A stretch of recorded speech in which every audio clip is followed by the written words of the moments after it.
Hello friends, welcome to intellectual Guruji. मैं मनोज कुमार, आपका अपना ट्विटर। फ्रेंड्स, हम लोग आज करेंगे क्लास 8 का चैप्टर नंबर 1 परिमेय संख्या, जिसे रेशनल नंबर भी कहा जाता है। तो चैप्टर स्टार्ट करने से पहले हम इसके बारे में कुछ इंट्रोडक्शन करेंगे, और उससे पहले जो हम लोग कुछ पढ़े हुए हैं परिमेय संख्या से पहले किस किस चीज को पढ़े हैं उसका भी खास रिविजन कर लेंगे। देन आफ्टर हम लोग फिर चैप्टर पे चलेंगे। ठीक है फ्रेंड, तो सबसे पहले हम लोग जानते हैं जो प्राकृतिक संख्या किसे कहते हैं। आप लोग पहले भी पढ़ चुके होइएगा प्राकृतिक संख्या किसे कहते हैं। फ्रेंड्स, प्राकृतिक संख्या वैसी संख्या जिसे हम क्या करें, गिन सके, यानी एक से लेके आगे तक की सारी संख्या क्या कहलाती है, प्राकृतिक संख्या है। क्योंकि हम एक से आगे तक की सारी संख्या को काउंट करते हैं, गिनती करते हैं, और स्टार्ट कहाँ से करते हैं, एक से करते हैं। तो एक से आगे की सारी संख्या क्या हो जाती है, प्राकृतिक संख्या हो जाती है। जैसे 1 2 3 और कहाँ तक, इन्फिनिटी तक, ये सारी क्या है, प्राकृतिक संख्या है। ठीक है, आपको फ्रेंड्स मैं अभी ये बता दूं, जो मैथ का क्लास जो भी है उसमें आप रट नहीं सकते, बस उसको सिर्फ समझने का प्रयास करना है। और आपको जो चीज समझ में नहीं आ जाता है वो आप कमेंट सेक्शन में जाकर कमेंट जरूर करिएगा। ठीक है फ्रेंड्स, तो आपको और ज्यादा से ज्यादा आपकी सहायता की जाएगी। तो हम लोग प्राकृतिक संख्या के बारे में जाने क्या, एक से आगे तक की सारी संख्या क्या कहलाती है, प्राकृतिक संख्या कहलाती है। प्राकृतिक संख्या के बाद हम लोग जानेंगे पूर्ण संख्या किसे कहते हैं। फ्रेंड्स, पूर्ण संख्या कुछ नहीं है, प्राकृतिक संख्या में जब जीरो को जोड़ दिया जाता है। प्राकृतिक संख्या क्या होती है आप तो जान गए हैं, यानी एक कहने का मतलब है एक से आगे की सारी संख्या कहां तक, इन्फिनिटी तक, ये सारी क्या हो जाएगी, ये सारी हो जाती है क्या, पूर्ण संख्या। प्राकृतिक एक से आगे तक सारी संख्या क्या है, ये है आपको प्राकृतिक संख्या। जब प्राकृतिक संख्या में शून्य को ले दिया जाता है, साफ कर लिया जाता है, ठीक है ना, तो वो क्या हो जाता है, पूर्ण संख्या हो जाता है। ठीक है फ्रेंड्स, अब आप समझ गए पूर्ण संख्या किसे कहते हैं। अब हम लोग जानेंगे पूर्णांक किसे कहते हैं। पूर्णांक जानने से पहले थोड़ा सा हम लोग जानते हैं धनात्मक संख्या किसे कहते हैं और ऋणात्मक संख्या किसे कहते हैं। ठीक है फ्रेंड्स, देखिए धनात्मक संख्या किसे कहते हैं, जिस संख्या में आगे कोई भी चिन्ह नहीं लगा रहता है। जैसे 1 2 3, ये सारी क्या है, इन्फिनिटी तक, ये सारी क्या है, धनात्मक संख्या। ठीक है, इसके आगे में कुछ नहीं लगा हुआ, कोई साइन नहीं है, इसका मतलब ये क्या है, धनात्मक संख्या है। धनात्मक संख्या को हर किसी अंक के आगे में प्लस क्या रहता है, जोड़ जो है ये छिपा रहता है। ठीक फ्रेंड, लेकिन हम लोग उसको जोड़ को बार बार नहीं लिखते हैं, ठीक ना। बट वही ऋणात्मक संख्या क्या है, इसी का जस्ट विपरीत होता है। विपरीत करने का मतलब क्या है, जैसे 1 है, इसका ऋणात्मक क्या हो जाएगा, -1 हो जाएगा, -2 हो जाएगा, -3 हो जाएगा, इसी तरह ये आगे तक जाते रहेगा। तो धनात्मक संख्या के आगे में किसी कोई भी साइन डिनोट नहीं किया जाता है। वहीं ऋणात्मक संख्या में क्या किया जाता है, आपको साइन लिखा जाता है। जैसे -1 -2 -3 डॉट डॉट डॉट, आगे आगे आप इन्फिनिटी तक जा सकते हैं।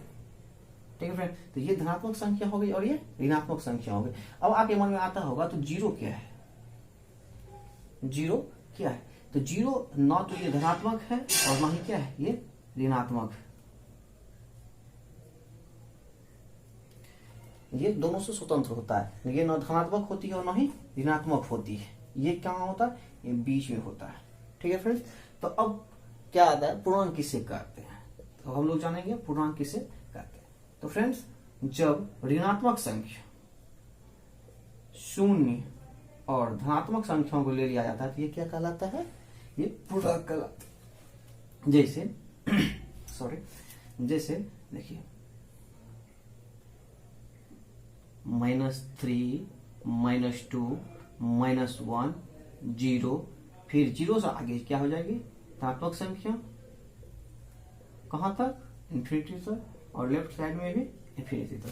तो पूर्णांक हम लोग क्या देखे, जब ऋणात्मक संख्या 0 और धनात्मक संख्या के साथ लिखा है तो वो क्या कहलाता है, पूर्णांक संख्या। बस आप समझिए, रटने का काम नहीं है, बस सिर्फ समझना है। तो अब एक चीज खाली एक ख्याल रखना है, जो ये 0 जो है, 0 से लेफ्ट साइड यानी बायां साइड जब चलेंगे ये क्या हो जाएगी, ऋणात्मक संख्या हो जाएगी, और 0 से आगे जो चलेंगे दाहिने साइड तो क्या हो जाएगी, ये धनात्मक संख्या हो जाएगी। बस यहाँ पे ये थोड़ा सा ख्याल रखना है, 0 कहाँ होगा, 0 बीच में होगा, और 0 से लेफ्ट साइड में ऋणात्मक संख्या और दाहिने साइड में धनात्मक संख्या हो जाएगी। ओके फ्रेंड्स, तो इस चीज के बारे में हम लोग जान गए। अब हम लोग चलेंगे किस पे, अब हम लोग चलेंगे चैप्टर पे, यानी कि परिमेय संख्या किसे कहते हैं। ओके फ्रेंड्स,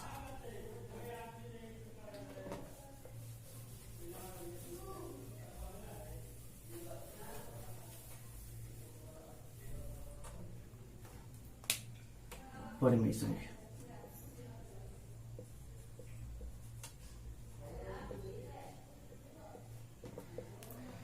परिमेय संख्या किसे कहते हैं। ठीक है फ्रेंड्स, इसमें सबसे मूलभूत बात यही होती है जो इसको P/Q के रूप में हम लिखते हैं, और लिखिए जहां पे Q इक्वल टू नॉट 0।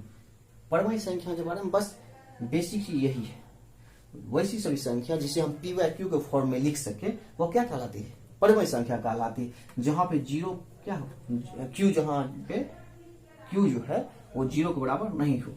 आप P/Q के रूप में जब देखते होइएगा तो आपको ये भी होता है, यह तो एक भिन्न का फॉर्म है, भिन्न का फॉर्मेट है। P/Q के रूप में तो भिन्न लिखा जाता है, जी हाँ, ये बट ये क्या है, परिमेय संख्या भी है और ये एक भिन्न है, भिन्न भी है। ठीक है, तो हम लोग ये जानेंगे। अब इसका सोचिएगा, अब इसका परिभाषा क्या होगा, तो परिभाषा अपने हिसाब से बना सकते हैं, लिख सकते हैं, सब जो जिस हर आदमी हर तरह से इसका परिभाषा दे सकते हैं। तो इसका बेसिक सी परिभाषा अगर इसके बारे में बात किया जाए तो वैसी सभी संख्या जिसे हम P/Q के फॉर्म में लिख सके वो क्या हो जाएगी, परिमेय संख्या हो जाएगी। बट क्या इस पे ख्याल रखना है, जो Q इक्वल टू नॉट 0, यहाँ पे बस और सिर्फ एक ही चीज ख्याल रखना है, जहां Q बराबर 0 नहीं होना चाहिए। ठीक है फ्रेंड्स, जैसे चलिए अब हम लोग कुछ एग्जांपल लेके इस पे कुछ इसका हम लोग कुछ एग्जांपल लेते हैं। जैसे 2/5, यह क्या है, यह एक परिमेय संख्या है। क्यों, क्योंकि यह P/Q के फॉर्म में है और इसके Q बराबर क्या है, 0 नहीं है, तो यह क्या हो जाएगा, यह एक परिमेय संख्या हो जाएगी। फिर आ जाइए दूसरा कोई ले लीजिए, जैसे -2/5, ये क्या है, यह भी एक परिमेय संख्या है। देखिए आपको यहाँ पे साइन से नहीं घबराना है, ये प्लस है, ये माइनस है, ये क्या है। ठीक है, प्लस माइनस से नहीं घबराना है, बस ये देखना है जो P/Q के फॉर्म में लिखा हुआ है या नहीं है।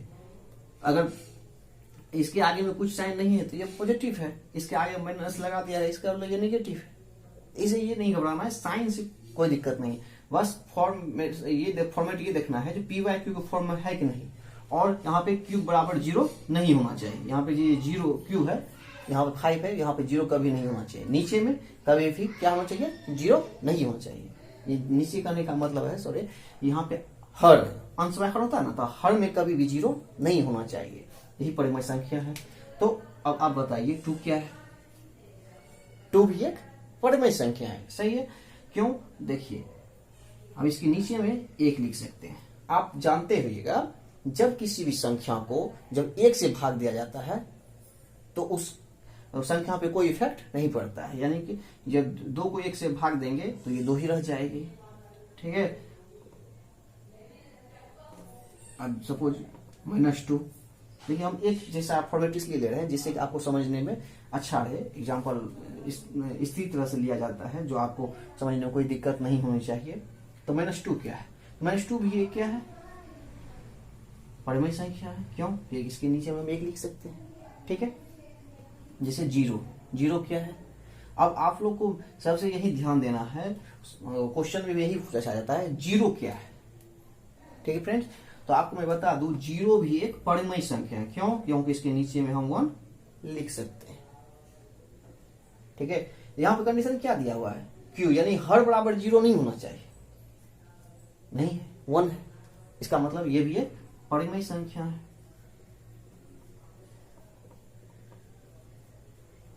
0 क्या है, परिमेय संख्या है।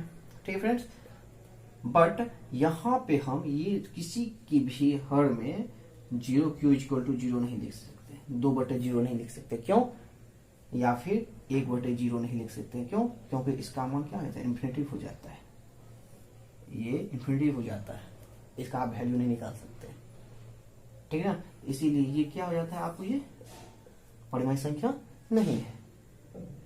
क्यों? क्योंकि इसका हर में यानी कि Q इक्वल टू क्या हो गया, 0 हो गया। इसका मतलब ये अनडिफाइंड है। ठीक है, तो 0 क्या है, एक परिमेय संख्या है। ठीक है फ्रेंड्स, अब हम लोग पार्ट बाय पार्ट आप लोग को बताते जाएंगे, और चूंकि वीडियो लंबा हो जाएगा इसीलिए पार्ट बाय पार्ट कराएंगे, जिससे आपको समझने में कोई दिक्कत नहीं होगी। चलिए ठीक है फ्रेंड्स, यदि आपको ये लगता है ये चैप्टर समझने में, ये क्लास करने से आपको फायदा हो रही है, तो ये आप अपने फ्रेंड सर्किल में शेयर करें, लाइक करें, और हाँ आसपास में जितना भी फ्रेंड है उसको भी सब्सक्राइब करने के लिए कहें। आपको सारा मैथ का एक एक क्वेश्चन इस पे सोल्व किया जाएगा।